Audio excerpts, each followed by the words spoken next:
Il y a 30 ans, le rêve d'un homme était de se marier. Aujourd'hui, de plus en plus d'hommes font tout pour l'éviter. Pas parce qu'ils ont peur de l'engagement, mais parce qu'ils ont compris quelque chose que la société refuse d'admettre. Il se passe quelque chose que personne ne veut vraiment regarder en face. Pendant des générations, le mariage était l'objectif naturel d'un homme. Trouver une femme, construire une famille, fonder un foyer, vieillir ensemble, c'était presque automatique. Mais aujourd'hui, quelque chose a changé. De plus en plus d'hommes ne veulent plus se marier. Pas seulement les jeunes, pas seulement les immatures, mais aussi des hommes stables, travailleurs, responsables. Des hommes qui auraient autrefois été les premiers à dire oui. Alors la question est simple. Pourquoi? Pourquoi une institution qui était autrefois désirée devient-elle maintenant évitée? La réponse n'est pas dans l'amour, elle est dans la perception du risque. Voyons un peu l'histoire de mon ami Marc. Marc a 34 ans, ingénieur, stable, sportif, intelligent. Il a rencontré Sophie à 28 ans. Au début, tout était simple. Elle riait à ses blagues. Elle admirait son ambition. Elle le regardait comme un homme capable. Après 2 ans, la pression commence. Sophie dit « Tu sais, j'aimerais qu'on avance. Tu ne crois pas qu'on pourrait acheter ensemble? Tu ne veux pas qu'on se marie un jour ?» Marc aime Sophie, mais quelque chose en lui hésite. Pas une peur irrationnelle, une intuition. Il regarde autour de lui. Son collègue Julien vient de divorcer. Maison vendue, pension alimentaire, garde partagée, stress financier. Un autre ami, Karim, vit un mariage conflictuel. Disputes constantes, critiques, distance émotionnelle. Marc commence à réfléchir. Pas à l'amour, au risque. Et c'est là que tout change. Autrefois, le mariage apportait des bénéfices clairs. Stabilité sociale, structure familiale, rôle défini, reconnaissance.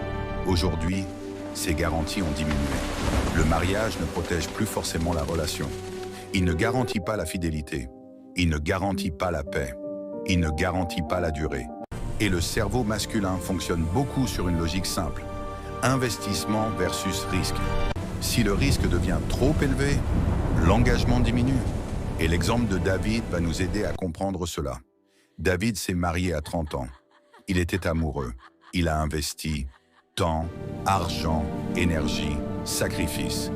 Pendant quelques années, tout allait bien. Puis les tensions sont arrivées. Critiques sur son travail, reproches sur son absence. Comparaison avec d'autres hommes. Un jour, sa femme lui dit « Je ne suis plus heureuse ». Quelques mois plus tard, divorce. David ne perd pas seulement une relation. Il perd une partie de ses économies, sa maison, une présence quotidienne avec ses enfants, une stabilité émotionnelle. Quand ses amis célibataires observent ça, ils apprennent, sans vivre l'expérience eux-mêmes. Et l'apprentissage par observation est extrêmement puissant chez l'être humain. À ce que beaucoup de gens peuvent croire, beaucoup d'hommes ne craignent pas le mariage, mais ils craignent plutôt ce qui peut arriver après. La perte de leur espace, perdre leur liberté, perdre leur paix mentale, perdre leur identité masculine. Parce que certains hommes ont vu un phénomène, des amis mariés qui changent complètement.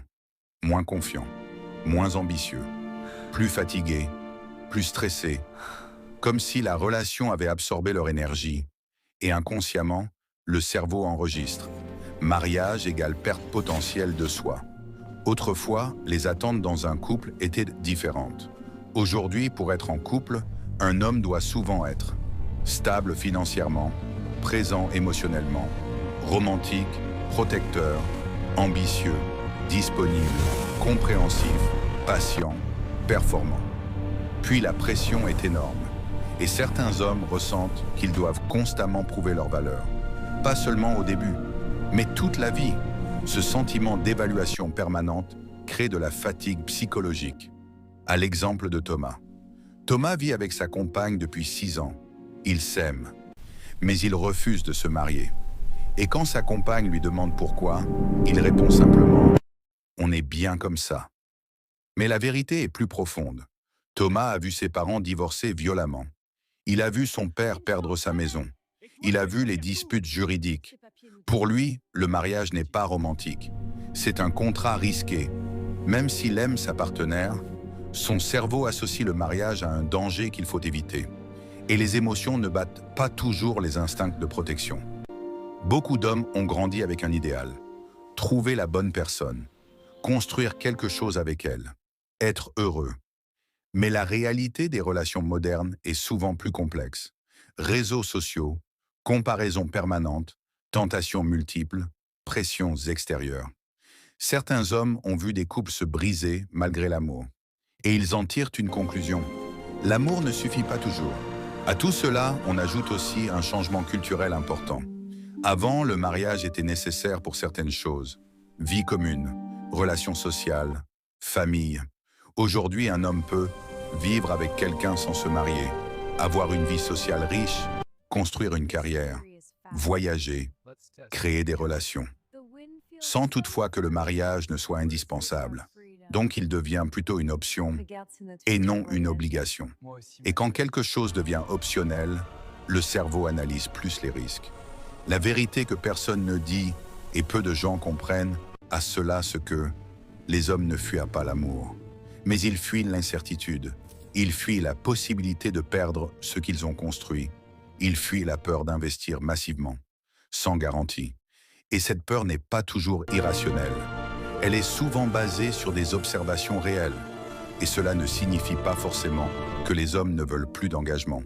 Beaucoup veulent une relation stable, une partenaire loyale, une famille, une connexion profonde. Mais ils veulent aussi respect, sécurité émotionnelle, stabilité, réciprocité. Quand ces éléments semblent incertains, l'hésitation apparaît. Et ce envie peut même nous laisser penser que le mariage disparaît. Mais le mariage n'est pas en train de disparaître. Il est en train de changer. Les hommes deviennent plus prudents, plus analytiques, plus conscients des risques. Et peut-être que ce changement force aussi les relations à évoluer. Parce qu'au final, un homme ne s'engage pas seulement pour l'amour. Il s'engage quand il ressent confiance, respect, stabilité, vision commune. Et quand ces éléments sont présents, l'engagement redevient naturel.